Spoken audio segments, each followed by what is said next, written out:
अस्सलामुअलैकुम। हैदराबाद से एक बड़ी अपडेट सामने आई जहां एटीएम कैश वैन का ड्राइवर ही 17 लाख रुपए लेकर फरार हो गया। यह घटना मंगल यानी 23 जून को हुई आज और इसने पूरे इलाके में हलचल मचा दी। रिपोर्ट्स के मुताबिक एक private cash logistics van ATM machines में कैश रिफिल करने के लिए ड्यूटी पर निकली थी। वैन रेन बाजार से संतोष नगर मेन रोड के इलाके में मौजूद एक एटीएम सेंटर पर रुकी। रूटीन प्रोसेस के मुताबिक वैन के कुछ स्टाफ मेंबर एटीएम के अंदर कैश डिपॉजिट करने के लिए गए, जबकि ड्राइवर बाहर वैन के पास ही खड़ा था। सीसीटीवी फुटेज में साफ देखा गया कि ड्राइवर बिल्कुल नॉर्मल अंदाज में एटीएम सेंटर के बाहर खड़ा था, जिससे किसी को भी शक नहीं हुआ।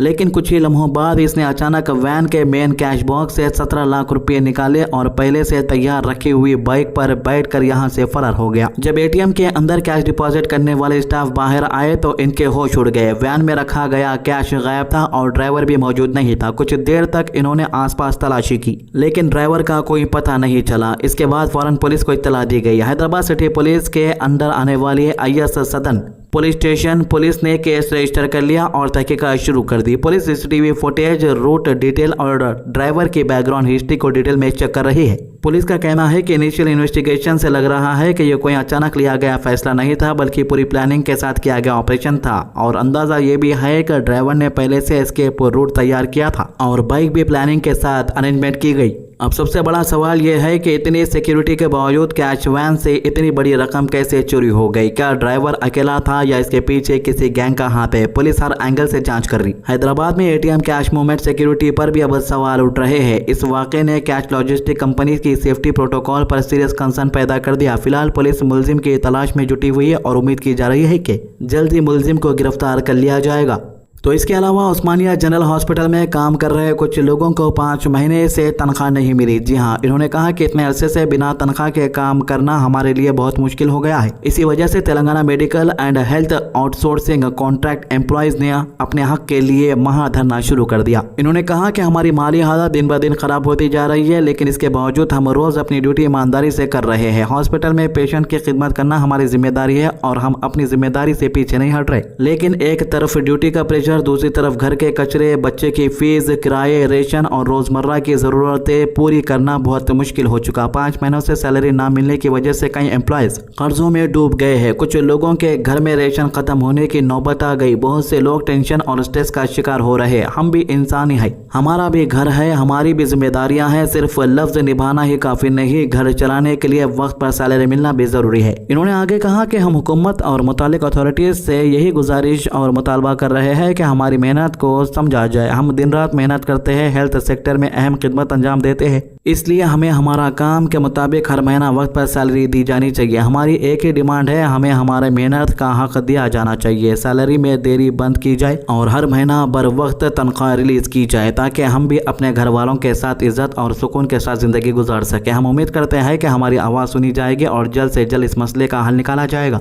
तो पाकिस्तान के नाम पर मुसलमानों को फंसाने की एक बड़ी साजिश को उत्तर प्रदेश पुलिस ने नाकाम कर दिया। यह मामला बरेली के हफीजगंज थाने इलाके के कैकेदा गांव से सामने आया है, जहां मुहर्रम के जुलूस के दौरान एक हैरान कर देने वाली साजिश रची गई।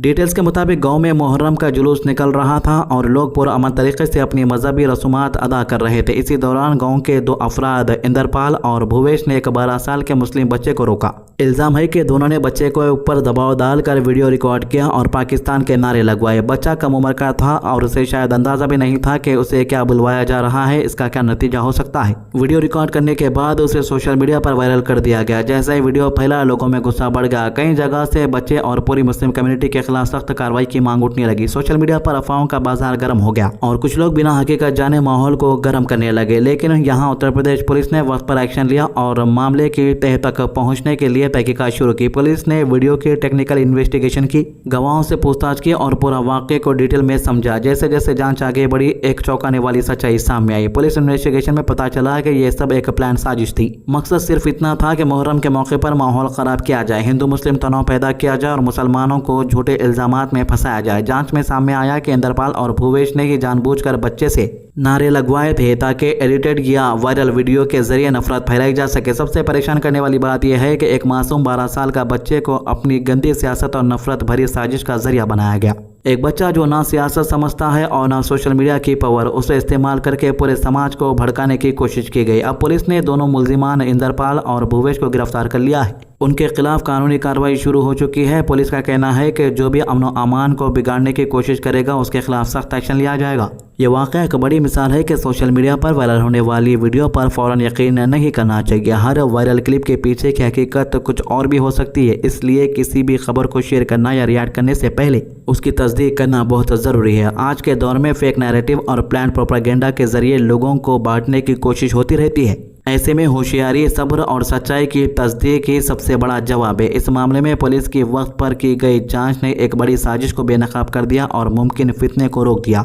मुहर्रम के जुलूस में लगे पाकिस्तान जिंदाबाद के नारे संबंधी सोशल मीडिया प्लेटफॉर्म एक्स पर हुए ट्वीट की जांच में 2 व्यक्ति योगेंद्रपाल शनाब झम्मन सिंह व भुवनेश कुमार शनाब तेजपाल सिंह के द्वारा गलत नीयत से एक बच्चे से उक्त कथन करवाकर शरारत किया जाना प्रकाश में आया है, जिसके क्रम में अभियुक्त को हिरासत में लेकर सुसंगत धाराओं में अभियोग पंजीकृत कर आवश्यक विधिक कार्यवाही की जा रही है।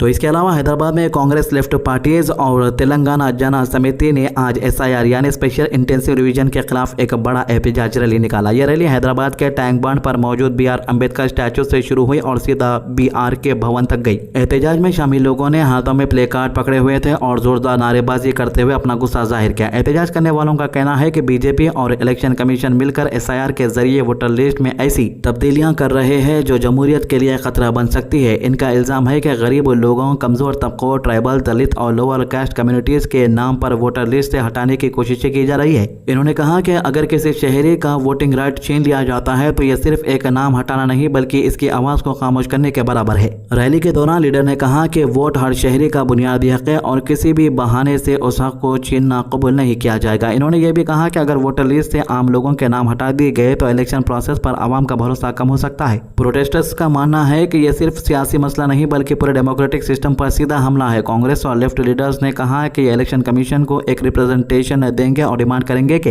वोटर रोल से किसी भी एलिजिबल वोटर का नाम गैर कानूनी या गैर दस्तूरी तरीके से रिमूव ना किया जाए। इन्होंने हुकूमत से मुतालबा किया कि ट्रांसपेरेंसी के साथ काम हो और किसी कम्युनिटी को टारगेट ना किया जाए। दूसरी तरफ इलेक्शन कमीशन ऑफिशियल का कहना है कि SIR का असल मकसद इलेक्टोरल रोल्स को साफ और अपडेटेड रखना है। इनके मुताबिक इस प्रोसेस से डुप्लीकेट, गलत या पुराने रिकॉर्ड हटाए जाएंगे और साथ ही ये इंश्योर किया जाएगा कि जितने भी एलिजिबल सिटीजन हैं उन सब के नाम वोटर लिस्ट में शामिल हो। इलेक्शन कमीशन ने कहा कि house to house enumeration process Telangana में 25 जून से 24 जुलाई तक चलेगा। अब इस मामले पर सियासी माहौल गर्म होता नजर आ रहा है। एक तरफ अपोजिशन पार्टीज इस एक्सरसाइज को सस्पिशियस नज़र से देख रही है, जबकि दूसरी तरफ इलेक्शन कमीशन इसे एक रूटीन प्यूरिफिकेशन प्रोसेस बता रही है। आने वाले दिनों में देखना होगा कि ये इशू तेलंगाना सियासत में कितना बड़ा मुद्दा बनता है और इलेक्शन कमीशन इस पर क्या फाइनल स्टैंड लेता है। हाल ही में देखा गया है कि जिन स्टेट्स के अंदर ये चीज़ें हुई है, SIR हुआ है, वहां पर लाखों लोगों के नाम लिस्ट से हटा दिए गए, जिसका सीधा सीधा फायदा इनडायरेक्टली BJP को पहुंच गया। तो ये 3 मामलों के अभी तक के अपडेट। हमारे चैनल को सब्सक्राइब कीजिए, वीडियोस को ज़्यादा से ज़्यादा लोगों तक शेयर कीजिए। अल्लाह हाफिज़।